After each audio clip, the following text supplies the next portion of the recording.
والذين جاهدوا فينا لنهدينهم سبلنا وإن الله لمع المحسنين. Assalamualaikum warahmatullahi wabarakatuh. Jamaah rahimakumullah, melanjutkan kajian kitab Riyadhus Shalihin, yaitu bab tentang taubat. Qala al-ulama, berkata para ulama, at-taubatu wajibatun. Taubat itu hukumnya wajib. Min kulli dzambin, dari setiap dosa. Fa in kanatil ma'siyatu bainal 'abdi wa bainallahi ta'ala la tata'allaqu bihaqqin adamiyyin falaha thalathatu syurut.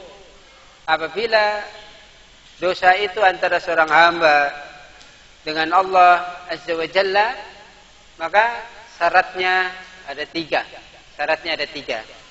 Ahaduha, syarat yang pertama, ayyuqli'a 'anil ma'siyat, yaitu meninggalkan maksiat.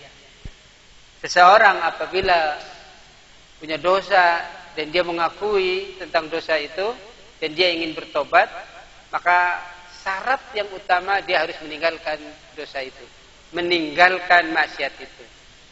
Wasani, dan syarat yang kedua, jamaah rahimakumullah, ayyandama ala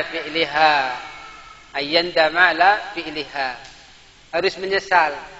Penyesalan itu akan memberikan motivasi kepada seseorang untuk tidak mengulangi perbuatan yang ia lakukan karena merasa salah. Ini menyesal. Kemudian wasalith, syarat yang ketiga dari taubat itu adalah ayyazima an la ya'uda ilaiha abadan, yaitu bertekad untuk tidak kembali lagi, untuk tidak melakukan dosa lagi abadan, selama-lamanya. Kalau satu di antara tiga syarat itu tidak terpenuhi, maka syarat lam tasyih, dia itu tidak sah taubatnya. Sekali lagi jamaah rahimakumullah, apabila kita punya salah, punya dosa sama Allah Azza wa Jalla, maka agar taubat kita diterima syaratnya ada tiga. Yang pertama, meninggalkan maksiat, kemudian menyesal, dan yang ketiga bertekad dengan sungguh-sungguh untuk tidak kembali lagi melakukan maksiat abadan, selama-lamanya.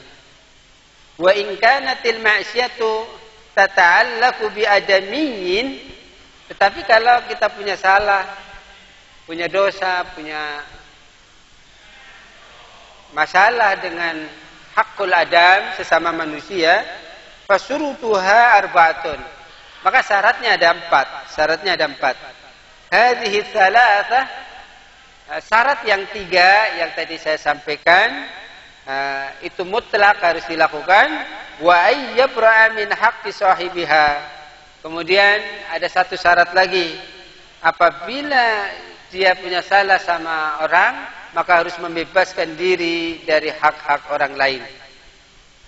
Jamaah rahimakumullah, itulah syarat-syarat dari tobat. Apabila kita ingin tobatan nasuha, tobat yang sungguh-sungguh, maka syaratnya harus diperhatikan yang demikian. Wa tubu ilallahi jami'a ayyuhal mu'minuna la'allakum tuflihun. Dalam surat An-Nur ayat 31, Allah Subhanahu wa taala berfirman, dan bertobatlah kamu sekalian kepada Allah, hai orang-orang yang beriman, supaya kamu beruntung. Tuflihun, beruntung, sukses dunia akhirat. Istaghfiru rabbakum summa tubu ilaihi. Surat Hud ayat 3. Dan hendaklah kamu meminta ampun kepada Tuhanmu dan bertobat kepadanya. Jamaah rahimakumullah, asal kita tobat sungguh-sungguh, maka Allah sangat cinta kepada hambanya yang mau bertobat. Innallaha yuhibbut tawwabina wa yuhibbul mutatahhirin.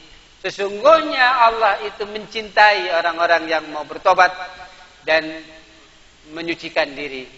Ya ayyuhalladzina amanu tubu ilallahi taubatan nasuha.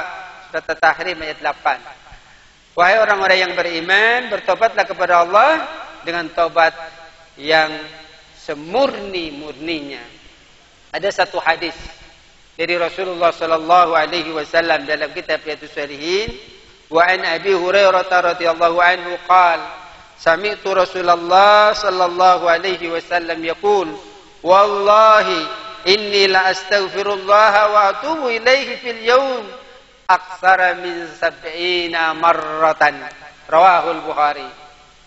Jamaah rahimakumullah, dalam hadis ini dari Abu Hurairah radhiyallahu anhu, dia berkata, saya mendengar Rasulullah sallallahu alaihi wasallam bersabda, demi Allah, sesungguhnya aku memohon ampun kepada Allah dan bertobat kepadanya dalam sehari lebih dari 70 kali. Lebih dari 70 kali. Maka kesungguhan dari bertobat ini, istighfar itu menjadi utama. Orang yang banyak istighfar itu akan dimudahkan segala-galanya. Min amrihi yusra, akan diberi kemudahan. Mudah-mudahan dengan bab ini kita semakin semangat, termotivasi untuk terus mendekat sama Allah, tubu ilallah, kembali kepada Allah. Wallahu a'lam. Subhanaka Allahumma wa bihamdika asyhadu an la ilaha illa anta astaghfiruka wa atubu ilaik. Assalamualaikum warahmatullahi wabarakatuh.